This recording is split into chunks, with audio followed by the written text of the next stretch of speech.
Ladies and gentlemen, please take your seats. Sequels are hard, but when you get them right, oh boy, oh boy, oh boy.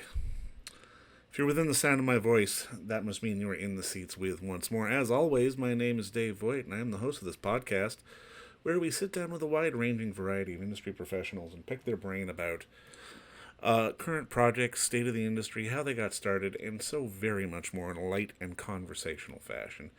And if you like how we do things around here, I'm assuming you do, because you're listening right now, you can subscribe to the podcast. You can find us over at Apple, Spotify, Amazon, Google, basically anywhere you find your podcasts. It's all good. Plus, we archive every single one of our episodes over at our YouTube channel. So if you can give us a like and subscribe there, we really appreciate it. Also, you can find us on the social media at Facebook, Twitter, and Instagram at either at In the Seats or at It's Podcast One for all sorts of fun updates. And also, we're on the TikTok, but that's just for the hell of it. Finally, though, and this is most importantly, please come pay us a visit over at In the Seats, intheseats.ca, for all the latest and greatest from the world of film, television, video on demand, and so very much more. Just, if it's the moving image, we're talking about it, and we want you to come by and read about it. So please stop on by. On this episode, we got a fun one. We got a sequel that I don't think any of us ever expected. We're talking Peter Rabbit 2, which, I will be honest with you, I was stunned. It's a hell of a good film. It's a lot of fun. And I mean, it's definitely one of those things for the entire family, no matter the age. It's not just for the kid fare. Trust me, adults, you will get a kick out of watching this one, so that is a good thing. But on this episode, we are talking with the one and only Mr. Will Gluck, who is the director and one of the brains behind the film.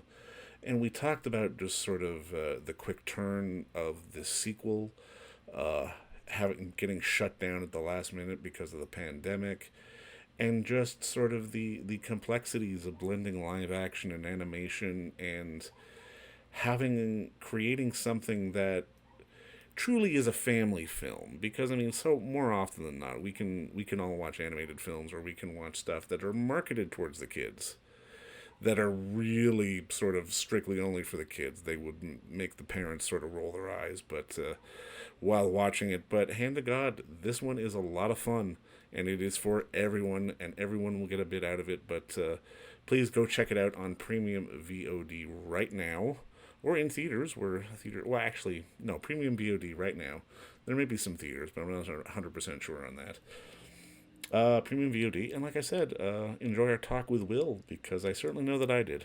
Now, I mean, obviously, first off, just congrats on the film, man. I really got a big kick out of it. But I mean, I guess my first question is, I'm always curious on the evolution of these things. Like, walk me through the process. I would imagine from opening weekend of part one to your greenlit, let's make a self-referential sort of winking at the camera heist movie for part two. It was a very quick process. I don't think anyone thought that the first one was going to do as well as it did. It kind of caught people flat-footed, I think, a bit. So they, from the studio saying, "Hey, let's make a second one," from that moment of the call saying, "Let's make a second one," to shooting was about 4 months. Oh wow! Okay. Including let me try to think. Let's see, June. Yeah, about 4.5 months from nothing to filming. And I think probably because it was such a short process, which I love. Very rarely did people to the studio say, "Hey, here's 4.5 months. Here's hundreds of millions of dollars. Just go make a movie." I think because of that, my meta instinct really kicked in for the storyline. Sweet. Yeah. No, I mean, I guess that answers my next question, because I mean, especially on something like this, when you're blending animation and live action, does the chicken come first or the egg? Like, you're shooting the live action, then you're showing them animatics of what's gonna happen, or is it vice versa? Well, my style is so frustrating to all the animators and stuff. We don't do any animatics until we shoot, right? So we film the whole thing. We know we're trying to get, but then the second unit director, who's a head of story and my kind of partner in this, follows us 3 days later and tries to guess what the other side's going to be. shoots a ton of stuff. And then once we start editing it, then we basically write the second part of it. So that's why it's so frustrating and why, you're basically going off blind. And then when you show the studio, whoever your first cut, it's like, was this the script we read? And it's not really, but that's the fun part of it, because you learn so much, and then you can always change stuff until it gets released. But it's always that one moment to show it to the people, even the actors or other people involved in my office. And they're like, whoa, wow, we didn't expect that. That's the fun part of it. That doesn't feel like something they teach in film school, like shooting one half of the conversation and then figuring out what the other half of the conversation is going to be. Well, we know basically what it's going to be, but the beauty of the animation is that we can go, let's do a whole new scene. Let's see if we can steal some of that, use this back. So you can always change and add. But no, they don't teach us in film school, and it infuriates the animation house, rightfully so. No, I mean, I think what I really love about, I mean, not only this film but the first one as well, it definitely fits the definition of being a family movie, because like, it's funny, there's jokes for everybody, and we often see far too many times there can be stuff that's sort of aimed towards kids that just make the parents sort of have their eyes roll and sort of look at their watch for 90 minutes. How important was it for you to sort of be involved with something like this that was truly for the entire family and not just maybe for the kids section? Yeah, I wrote it in the first movie. I wrote a big thing all across the wall in the production office. We're not making a kids movie, and I was to tell me, but the production heads, like, don't go your instinct about like banana peel jokes and costuming the kids and like sound mixes with, like cartoon sounds, and like we never wanted to pander to kids ever. And there's certain things that the kids do laugh at, but so do the adults. But there are also a lot of things that the adults laugh at that the kids understand too. So we really didn't want to. We wanted to make a movie for everybody to watch, because I also think that kids are much smarter than given credit for, not just because they're smarter than us, but also they're totally fine not understanding things. They're kids. They don't understand anything in the world. They're learning. So if they see something that they don't get and the parents laugh, they're okay with it. They'll either ask about it or they won't. It's the parents who freak out when they don't understand something because they think they're dumb. So it's the whole thing. It's like, make a movie for adults the kids can also enjoy, and it's really fun going to the theater and watching like a really kind of clever pun, or not pun, but like wordplay for the adults, and then a kid thing that they howl at, like when he rolls down the hill. When he rolls down the hill, that scene for me was never meant to be hilarious for kids. It was meant to be, for me as a dad, when I did that, I got sick. Yeah. So for parents watching that, you're like, this is terrible. I remember doing that with my kids. So that was that was the perfect kind of encapsulation of it's good for both. How does the creative dynamic for you change, especially on a movie like this that's big, it's got so many moving parts, you're almost kind of doing it on the fly, versus maybe something smaller where you've had a bit more time to sort of plot everything out? Well, sadly, my style is that no matter what I do. I'm very execution driven. And sometimes it works, sometimes it doesn't, but I love, I write him, get him ready, but then invariably on the day we start shooting, I rewrite them all. I change stuff with the actors, another idea. I always I want to feel the energy. And I think the one thing in my movies, no matter what genre it is, there's that energy that it feels like it's not planned. And it kind of feels kind of real people going through things. And I just, I really enjoy being able to be kind of quick on our feet in the filming process and in the editing and all that stuff as well. Do you think that comes from your TV background, sort of being in the writer room on that end of the spectrum? For sure, because growing up in television, writing television, nothing is precious. You can write a script, 50-page script, and throw it out the next day and write another one. So you learn not to hold on to things, not to just. So I don't mind constantly iterating. In fact, the other day at the studio, I'm doing a TV thing. They got mad at me because I kept handing in drafts to them. And they said, like, just write a draft that you really like and make that be it. And I said, well, no, I'm going to write 100 drafts of this before it starts to go. Like, I try to work things out in the script, which I understand is frustrating from the other side because they have to keep reading things.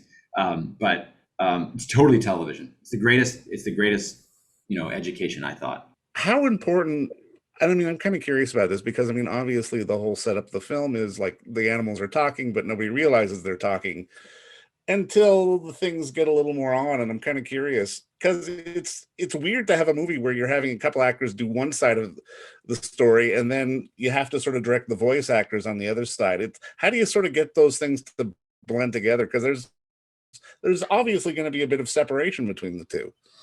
Hold on one second. Yeah. Oh, they have it. I give it to yesterday. Yeah, she's got She it. has Yeah, it? yeah. Sorry about that. Yeah, no worries, though. It's hard. I always say it's like making two movies. You have to make you make the movie, the first movie in production, like a live action movie, and then you get an editing and animatics, and then you make the second movie. And the hardest thing is what you just said, is to make them feel like it's not. It's really, my dad, who's an architect, always said it is so difficult to make something look so simple, and it's so difficult to kind of have this dance, and it's a big testament to the editors and the VFX supervisors to make it feel like it was always meant to be that way. Mm. And by that, I mean, if you have a scene and then you pull back and you have the characters commenting on the scene, 9 times out of 10, that was never in the script. But I'm looking at the scene editing and say, hey, wouldn't it be funny if these guys were there? So it's really hard to put them in that way. So it's very difficult to do that. But it's also very fun. It like being able to sort of shuffle the, I guess, I mean, I almost equate it to like shuffling a deck of cards. That feels like a next sort of step of sort of creative freedom and liberty to be able to sort of blend the two together. Well, it's incredibly creatively freeing, and also, unlike regular movies, you can constantly change stuff. I can go to a screening, right, a test screening of this early on, animatics, and I can look at a scene and go, and have an idea, hey, what if this completely different? And then go back to the editing room, call Australia. I mean, every time I would go to a screening, I would drive home and just call Australia. Half this movie was edited in my car, by the way. I should say that. And say, hey, is there any way we can do this so we can have Peter and the girls be in a tree and talking about something different completely, and then maybe cut around? So that's completely freeing, yet it's also maddening because you're never done. You're never done because you always change it, always change it, always change it until the one moment when they pull it away from you. No, I mean, that leads into my next question because I mean, obviously, this was scheduled to come out probably around when COVID really started to hit in the world. Were you picture locked, or was there sort of temptation to go back as everyone was sort of sitting at home, or did you just have to wait? Well, we were locked. We locked on midnight and whatever, and we were about to get on the plane to go to London for the premiere. So it was 3 days before we locked, and then the world shut down. And of course, I wanted to open it up during COVID, but as you well know, it's very expensive to open up a movie, and the studio, probably rightfully so, the movie was done. So I said, but I can make it like 2%, 3% better. But no, didn't touch it. Wouldn't let me. But I understand why. Is that the hardest part when you're throwing yourself into something like this, just to be able to have that moment where you can walk away? The hardest part is seeing. Interesting, you said I hadn't seen it in a year, and when a movie opened in the States, I went to a couple of theaters with my daughter.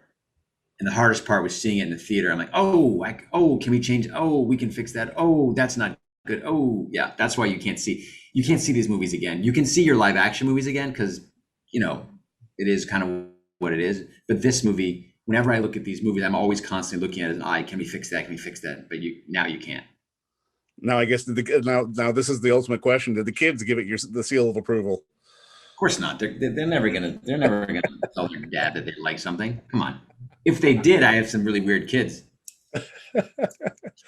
Now, this is a silly question, but it's something I always like to ask. Like, can you think back sort of earlier in your life? Like, was there a movie or sort of a piece of work that was sort of the light bulb goes on moment for you that made you want to be a filmmaker, a writer, a storyteller? There's 2 moments, and I didn't see a lot of movies growing up because I grew up in Tokyo, New York, because my family. So when I did see a movie in a theater, it was very rare. And there's 2 moments that blew my mind.